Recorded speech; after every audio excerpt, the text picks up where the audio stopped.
Bonsoir, bienvenue pour ce nouveau live. Eh bien, il est consacré ce live à la plante sacrée, le gui, qui est la plante sacrée du solstice d'hiver. Donc, je pense que vous connaissez tous et gui. Voilà. Et au cas où, voici une carte qui le représente. Voilà. Donc, eh bien, oui, le solstice, ça y est, c'est demain. C'est demain. Et donc, solstice, ça vient de cette idée vraiment du soleil qui est comme immobile pendant un certain temps. C'est comme si pendant plusieurs jours, voilà, il allait se coucher et se lever au même endroit. Et donc, on a une impression comme ça, on peut avoir une impression d'immobilité, comme si nous étions entre deux temps, deux mondes, deux espaces-temps peut-être, entre voilà une année qui se termine et une nouvelle qui commence. Donc c'est vraiment, c'est comme si, bah, enfin pour moi, je considère vraiment le solstice d'hiver comme vraiment la fin, bah voilà, la fin de l'année au niveau solaire. Et puis l'année recommence, eh bien à partir de ce solstice demain et non pas pour moi, voilà, le 31 décembre et le 1er janvier. Donc on peut, voilà, ça dépend de sur sur quel point de référence on a envie de se caler, voilà, si je peux dire, de se synchroniser peut-être, voilà, je vais chercher le mot exact. Donc voilà, c'est le solstice demain, voilà, donc la nuit la plus longue de l'année, le jour le plus court, et donc le soleil qui va renaître, et c'était vraiment un événement très très important pour nos ancêtres qui passaient des hivers certainement beaucoup plus rigoureux que nous.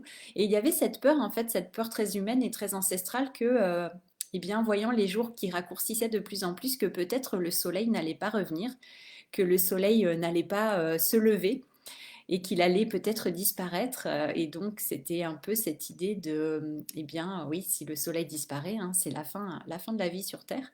Donc il y avait vraiment pour nos ancêtres hein, vraiment c'est un petit peu cette angoisse hein, quand même avec cette descente dans l'obscurité et donc effectivement eh bien la renaissance du soleil avec les jours qui vont rallonger était un événement vraiment eh bien majeur hein, c'était vraiment un événement primordial et donc de nombreux temples hein, sont dédiés sont alignés plutôt, oui, alignés et dédiés au solstice, que ce soit le solstice d'hiver ou le solstice d'été.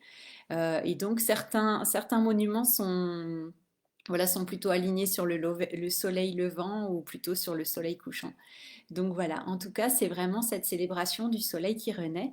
Et donc aujourd'hui, j'avais envie de vous parler du gui, donc de cette plante sacrée. C'est la plante sacrée des druides, vraiment le gui. Et il est récolté traditionnellement au moment du solstice d'hiver.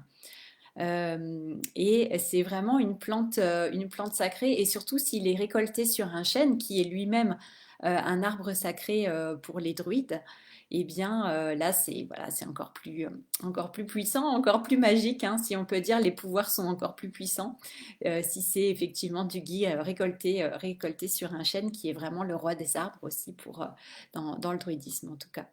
Donc voilà, donc c'est vraiment ce gui, il est vraiment particulier puisque c'est une plante qui va rester verte toute l'année, hein. Donc il y a vraiment ce côté de la vie en fait hein, qui est vraiment symbolisé avec le gui qui est tout le temps vert effectivement. Et puis surtout, il va donner ses baies en fait au moment de l'hiver, hein. Il va y avoir les fruits qui arrivent au moment de l'hiver, alors que peut-être effectivement d'autres plantes ont terminé leur cycle de floraison et de fructification, et il n'y a plus rien, et bien là, le gui, lui, il va donner ses fruits à ce moment-là. Et donc, c'est vraiment tout un symbole, effectivement, de renaissance, de la vie qui reprend. Et le gui était associé aussi à la fertilité. Il y avait aussi des pratiques, hein, par exemple, eh bien, pour activer la fertilité ou pour les femmes qui souhaitaient concevoir des enfants. Donc, on pouvait porter du gui au poignet ou autour de la taille, par exemple.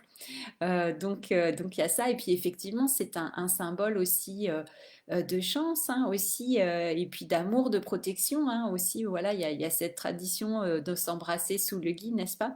Donc ça, c'est quelque chose qui se pratique encore, hein, d'ailleurs, de nos jours. Donc voilà, et vraiment le gui. Et bien, lors de cette cérémonie du solstice d'hiver, dans la tradition druidique, il est offert eh bien, aux participants qui sont là lors de la cérémonie, voilà, en guise effectivement eh bien, de chance, de protection, de toute cette symbolique de la vie qui reprend et qui renaît. Donc voilà, c'est vraiment intéressant. Et puis, c'est un grand guérisseur aussi. Donc il est vraiment associé à la guérison. Bah, il sert en fait comme un antibiotique naturel et il a été utilisé notamment, il y a eu euh, oui, il a été des pratiques, j'allais dire, enfin des usages plutôt, pour par exemple guérir le cancer ou pour aider par rapport à notre immunité. Donc c'est vraiment un grand guérisseur et surtout bah, dans les pays anglo-saxons, ils disent que c'est un all heal, donc il guérit tout. Voilà, et puis il dissout aussi les énergies négatives, il dissout l'obscurité, puisqu'effectivement, bah voilà, il donne ses fruits au moment des nuits les plus longues de l'année. Donc il y a vraiment cette idée de dissoudre les énergies négatives également, et à la fois de combattre les maladies concrètement aussi pour l'homme. Et donc, c'est vraiment le grand guérisseur, on peut dire, au niveau corporel, au niveau spirituel, sur différents plans. Donc, on peut faire appel à l'esprit de la plante, à l'esprit du gui aussi, bien pour nous guérir. Et puis, pour nous guider aussi, il sert de guide aussi dans l'obscurité, hein. Je vous parlais de l'étoile polaire récemment. Et bien là, le gui, il peut nous aider aussi à nous donner peut-être pas à nous donner une direction, mais à nous permettre de nous connecter à notre direction si jamais nous sommes perdus, si jamais voilà, nous sommes plongés dans l'obscurité et nous ne savons pas vers quoi nous tourner. Et le guide nous dit bien de nous tourner à l'intérieur, de ne pas chercher les réponses à l'extérieur, mais de nous tourner à l'intérieur, de nous tourner vers nous-mêmes, notre soi, et puis de pouvoir effectivement retrouver notre direction, retrouver notre chemin comme ça en regardant en nous-mêmes. Et c'est toujours la meilleure direction, n'est-ce pas, de regarder à l'intérieur. Donc c'est vraiment important de faire ça. Donc le guide, il peut nous aider vraiment pour trouver notre direction et puis pour nous inspirer dans nos nouveaux projets, effectivement, puisqu'il arrive à ce moment du renouveau de l'année, le début d'une nouvelle année. Donc il peut nous accompagner, nous inspirer pour donner un élan de renouveau, pour nous accompagner sur nos projets. Donc vous voyez, c'est vraiment très symbolique, très intéressant. Et puis, il y a cette idée aussi que le gui, bah, c'est vraiment une plante particulière, hein, puisqu'il ne pousse pas, sa graine ne va pas germer dans le sol, mais en pleine lumière et dans le ciel. Donc, c'est vraiment voilà, une plante qui ne va pas connaître finalement l'obscurité des profondeurs de la terre, hein, qui va pas être comme ça au chaud dans la terre-mère, mais qui va au contraire se développer et germer en pleine lumière et dans le ciel. Donc c'est vraiment une plante qui défie les lois habituelles, on va dire, de la nature par rapport à ces plantes et la verticalité, puisque c'est une plante qui va comme ça pousser dans les airs et en pleine lumière. Donc là, il y a aussi toute une symbolique avec le gui qui permet aussi effectivement, eh bien, on peut le voir aussi comme un moyen de nous élever aussi, d'élévation peut-être, d'élévation spirituelle, de croissance. Donc on peut le voir aussi comme ça. Donc c'est vraiment une plante particulière qui est vraiment intéressante. Et puis j'ai trouvé aussi en faisant des recherches que sa graine, elle ressemble déjà à un embryon en fait dès le départ. Donc il y a vraiment aussi bah, cette idée, encore ce lien avec l'enfantement. Hein. Et puis vraiment le solstice d'hiver, c'est aussi, bah, ce sont les naissances divines. Donc effectivement, il y a plusieurs divinités qui naissent au moment de ce solstice d'hiver ou que on fait naître au solstice d'hiver comme ou quelques jours après, comme Jésus, où sa date de naissance a été amenée voilà, pour ce 25 décembre. Mais il y avait le dieu Mitra aussi, qui était avant Jésus-Christ, qui est plus ancien, ce dieu perse, et qui était né voilà, le 25 décembre. Donc on peut dire effectivement au moment du solstice, puisqu'avant le calendrier était différent, maintenant on a un calendrier moderne. Donc, hey, coucou Nathalie, tu es là? Tu dis, ah merci pour ce live. Le paysagiste m'a offert une grande branche à la fin d'un marché de Noël commun. J'étais très touchée par ce geste et je n'étais pas allée regarder la symbolique. Ah, donc il t'a offert une branche de gui? Mais c'est magnifique ça. Ah bah alors ça c'est, tu vois, c'est un signe de bon augure, comme on dit. Donc bah voilà, il t'a offert la guérison, il t'a offert la fertilité dans tout, dans tes projets, l'inspiration, la direction. Enfin voilà, il t'a offert une plante sacrée. Donc ouais, c'est magnifique. Ah, c'est génial. Ah bah voilà, encore une belle synchronicité, j'adore.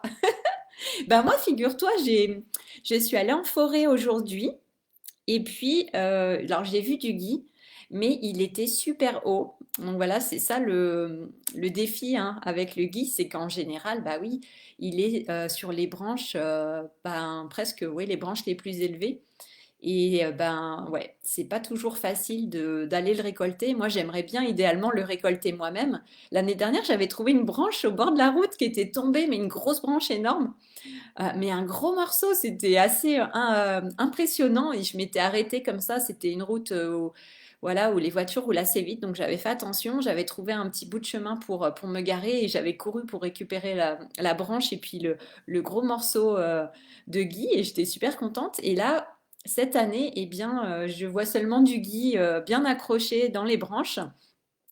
J'en trouve pas au sol et il est beaucoup trop haut pour que je l'attrape, même en... Je ne sais pas, il faudrait que j'aille avec une échelle en forêt, mais je n'ai pas d'échelle. Donc, ouais, mais en plus, c'est chouette de se le faire offrir. C'est vraiment un beau geste d'ailleurs, ouais. C'est très auspicieux. Donc, bah, prends bien soin de ce guide. Tu peux en offrir bah, à toutes les personnes autour de toi, voilà. À ta famille, à tes amis, enfin, toutes les personnes que tu as envie d'honorer, voilà, avec ce symbole de chance aussi, hein. Donc voilà, et moi je vais y retourner demain, jour du solstice, peut-être que j'aurai plus de chance et que je vais en trouver, mais voilà, je pose vraiment l'intention d'avoir du gui pour notre célébration. Demain, on fait la célébration avec les participants de la roue de l'année, donc je me dis non, non, mais il faut absolument que j'ai du gui quand même. Donc voilà, on va voir. On va voir tout ça. Voilà. Eh ben, écoutez, qu'est-ce que je pourrais vous dire d'autre sur le gui? Je crois que c'est tout, hein.